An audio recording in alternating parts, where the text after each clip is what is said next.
এইটি আজকে মতিঝিলে যে সংঘর্ষের ঘটনা ঘটেছে সেটির প্রথম ফুটেজ, যেটি 12:49 প্রথম আদিবাসী ছাত্র জনতার ব্যানারে এসে পুলিশের বাধাকে উপেক্ষা করে যেখানে স্টুডেন্ট ফর সভরেন্টি অর্থাৎ তাদের কর্মসূচি মিছিল স্লোগান দিচ্ছিল সেখানে এসে তারা সংঘর্ষে জড়ায়। এরপরে আরেকটি ফুটেজ রয়েছে যেখানে দেখবেন অর্থাৎ পুলিশ এবং যে স্টুডেন্ট ফর সভরেন্টি এবং আদিবাসী ছাত্র জনতা যারা রয়েছে তারা দুই পাশে রয়েছেন। এর মধ্যে আবার সেকেন্ড টাইম কিন্তু সংঘর্ষে জড়ায়, যেখানে মিডিয়াতে যেটি অনেক বেশি এসেছে সেটি আমি একটু দেখানোর চেষ্টা করব। এখানে প্রথম আপনারা দেখছেন যে সংঘর্ষের পর কিন্তু পুলিশ কিন্তু দুপক্ষকে আলাদা করে দিয়েছে। এবার দ্বিতীয় ফুটেজটি লক্ষ্য করে এখানে একজন নারী যিনি একটি ব্যানার নিয়ে একবারে সামনে এসে দাঁড়িয়েছেন, যারা স্টুডেন্ট ফর সভারেন্টি ছিল তিনি কোথায় থেকে এসে দাঁড়িয়েছেন আমি আপনাদের একটু দেখানোর চেষ্টা করব।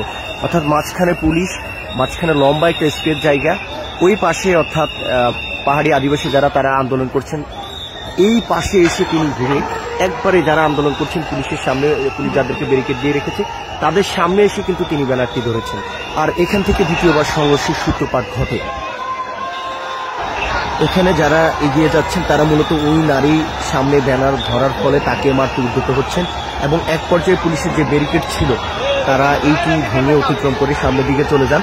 এইটি হচ্ছে দ্বিতীয় ধাপের সেই ফুটেজ যেখানে মূলত পুনরায় সংঘর্ষের ঘটনা ঘটে এবং যেখানে সবচেয়ে বেশি রক্তাক্ত হন হচ্ছে যারা উপজাতি পাহাড় থেকে এসেছেন, আদিবাসী ব্যানারে যারা এসেছিলেন ছাত্র জনতা, তারাই এখানে সবচেয়ে বেশি মারধরের শিকার হন। তবে যেটি বলেছিলাম যে প্রথমে যে এটি সেই দ্বিতীয় ধাপের ঘটনা যেটি আপনারা সোশ্যাল মিডিয়া থেকে শুরু করে সব জায়গায় দেখছেন, যে অর্থাৎ আদিবাসী ব্যানারে যারা এসেছেন তাদেরকে মারধর করতেছে, এর মধ্যে কয়েকজন আহত হয়েছে।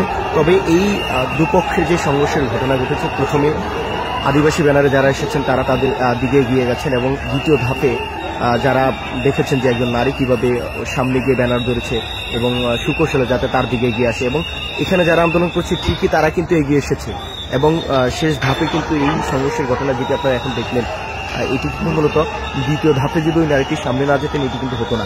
তো এই পুরো ঘটনা কিন্তু আমার চোখের দেখা, আমি দীর্ঘ সময় লাইভে ছিলাম এবং শেষের ঘটনাটি হয়তো ভালোভাবে দেখাতে পারিনি ওই নারীকে, কারণ হচ্ছে তাকে যখন ধাওয়া দিয়েছে তখন আমি লাইভ থেকে কেটে মূলত ভিডিওতে আসছি, তখন এই শেষের ফুটেজটা মূলত ভিডিওতে নেওয়া। শেষে যে আহত হয়েছেন মারধর করছে সেই ভিডিওটা সবাই নিশ্চয়ই বিভিন্ন জায়গায় দেখেছেন, কিন্তু এর আগে যখন অর্থাৎ তাদের উপর যখন পাহাড়ি ছাত্র ব্যানারে যখন এগিয়ে যাওয়া হয় তখন কিন্তু অনেকে কিন্তু সেই ভিডিও কিন্তু দেখেনি, কারণ তখন মিডিয়া কিন্তু কম ছিল এবং এর আগে অর্থাৎ যে সুকৌশলে এগিয়ে গিয়ে বেশ কয়েকবার তারা যে উস্কানি দিয়েছে সেটি কিন্তু অনেকে দেখেননি। তো এটি ছিল মূলত আজকের চিত্র, যেটি পরের অংশ অনেকে দেখেছেন, আগের অংশটি অনেকে দেখেননি। আমি নিরপেক্ষ হিসেবে আমার মনে হয়েছে যে এই ঘটনাটি আসলে সবার কাছে তুলে ধরা দরকার, কেননা আসলে শুরু থেকে কি হয়েছিল এটি অনেকেই জানেন না, তখন অনেক মিডিয়াই কিন্তু ছিল না।